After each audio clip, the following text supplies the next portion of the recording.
Hi and welcome back to 𝗕𝗘𝗪𝗏. My name is Nick, and today guys we're going to be jumping down into the world of Vechain, taking a look at what's been going on most recently and what I would expect to happen next. As I get into this video, if you find it useful and informative, hit the like button. I really do appreciate that. If you happen to be new to the channel, then why not go ahead and subscribe. Tap the bell, select all notifications, and in doing so, you will be kept up to date with absolutely everything that we do here at 𝗕𝗘𝗪𝗏. Now, I'm still not very well, so I'm going to try to keep this brief as I can, but give you everything you need to know about what is going on here with with Vechain there. Sorry about that. Okay. So we have a Vechain paired up with USDT. We're on the hourly chart. Binance is the data source there. Now, we actually have technically completed the fifth wave. It hit the 2957 low just here. Technically speaking, that could be it done. However, I do think there's actually a little bit more of a drop still to come in here. So we might be taking a look at some of these lower levels. If we actually just check this high point just here, we could be looking at the lower range coming in soon. Obviously I can't give timings here, but it does look like we're getting ready for a bit of a pullback. Now, as I was talking about on the Bitcoin video, you can obviously take a look at this as several different kind of patterns and different kind of shapes depending on what you prefer to do in terms of trading.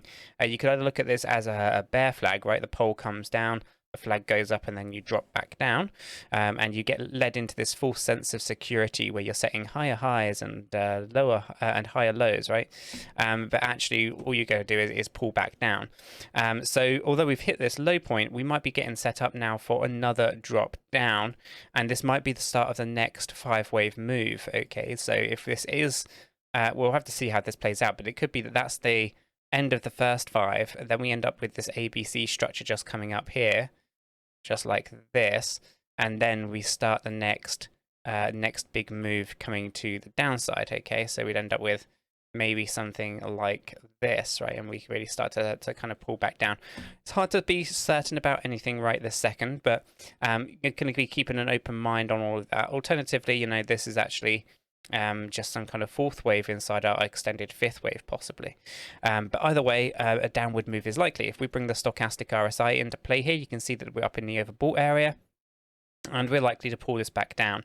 Now obviously over the weekend I'm not expecting anything too major. Essentially weekends are absolutely rubbish for trading because there's not really too much big money playing in the space. In fact, what you tend to find is some retail investors jumping in and out and stuff like that. But for the most part, big money isn't really involved on the weekend. That tends to come more during the week. So just going to keep an eye on things. You know, essentially, I think we're getting ready for a big drop to the downside. This is the hourly up in the overbought area. I imagine this will probably not do too much movements, just a kind of sideways trade for the rest of today. But the 4-hourly by the close of business, I think, will be right up in the overbought area again, and then Monday will be our pullback day. So pretty much the same as Bitcoin there. Now the 8-hourly is in a reasonable spot. The daily obviously has to still correct down, so we are still talking about those lows, and they are still very much valid, and unless of course things get invalidated. Okay, so the only way to really invalidate these lows here at the moment would be to push up higher than 3.252, which is unlikely. But you know, I still think we are likely to pull back down. Ideally, we want to drop down lower than 2.809, because that will actually gear us up nicely for you know, confirming that that's the end of our other moves at the top here, with some kind of running flat. Now on this side, really we are talking about moving down very, very significantly, right? So if I bring up our 8-hour chart here, you can kind of see that we are targeting all the way down here at 1.7 to 1.8 cents. Okay, and again, if I bring this back into play, you can kind of get an idea that this is a big ABC structure taking us to these low points, and what we're tracking are those 5-wave moves coming down and taking us into this play here. So as Bitcoin pulls back towards 22,000, Vechain will pull back down as well. This will actually put it about 93% from all-time high, which historically has been a pretty good place to start to see reversals in the space for Vechain. So all is still on track, but you know, I guess patience is the thing that a lot of people need to learn in the space, specifically if you're new to this, right? You know, sometimes it moves fast, sometimes it moves slow, and you know, it all comes down to whether or not there is demand. And right now there is no demand, or very, very little demand. You get slow movements until you know, the price just pulls back down as people get fed up and sell their positions because, things get called all sorts of different names. But essentially, when there's no demand like this and surplus supply, you do find that the price action is very negative and it starts to pull back down quite significantly. Now, as I was saying in Bitcoin video this morning, we are tracking the emotions of investors in the space, how they buy and sell at very specific Fibonacci numbers and how they are based on a series of different waves depending on the Fibonacci numbers that are getting hit. Okay, so the fact that this has a 1.618 or greater pullback down, it means you're likely to have a fourth wave, and as long as your fourth wave does not cross wave 1, you always end up with the fifth wave down lower.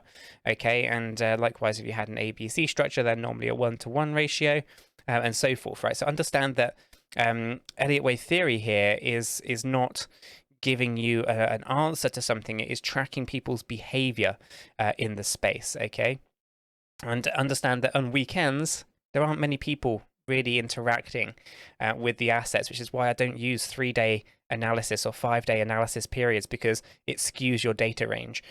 So instead, I look at full on weeks, which has Monday to Sunday, for example, and of course just the daily, the 8-hourly and the 4-hourly. When it comes to this stuff, be incredibly patient. You can see here that we're testing this resistance and we are going to get rejected from it, and we are likely to pull back down, and that's going to be in line with the rest of the crypto space. There isn't any other way I can sugarcoat it. Just do some reading on Elliott wave if you're not familiar, and start to educate yourself on how the markets move, because too many people keep telling me that they're FOMOing in and they're losing money and they're not understanding what it is I'm telling you in these videos. Now, obviously, I'm not a financial advisor.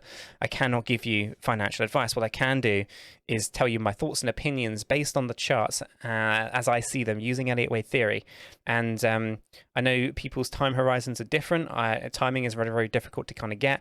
What I'm not saying, and this is going to be instantaneous, I'm not saying that the second that I put a video out, it's going to happen right there and then. Sometimes that might be the case. Other times it might not be the case. It might drag on a little bit longer. But if we do not invalidate these things, then they are going to play out, in my opinion. Guys, I'm going to leave the video there. If you have found this useful and informative, hit the like button. I really do appreciate that. If you happen to be new to the channel, then go ahead and subscribe, tap the bell, select all notifications, and in doing so, you will be kept up to date with absolutely everything that we do here at Cheeky Crypto. With all that said, done and out of the way, I hope everyone has a fantastic day, and I'll catch you all in the next one.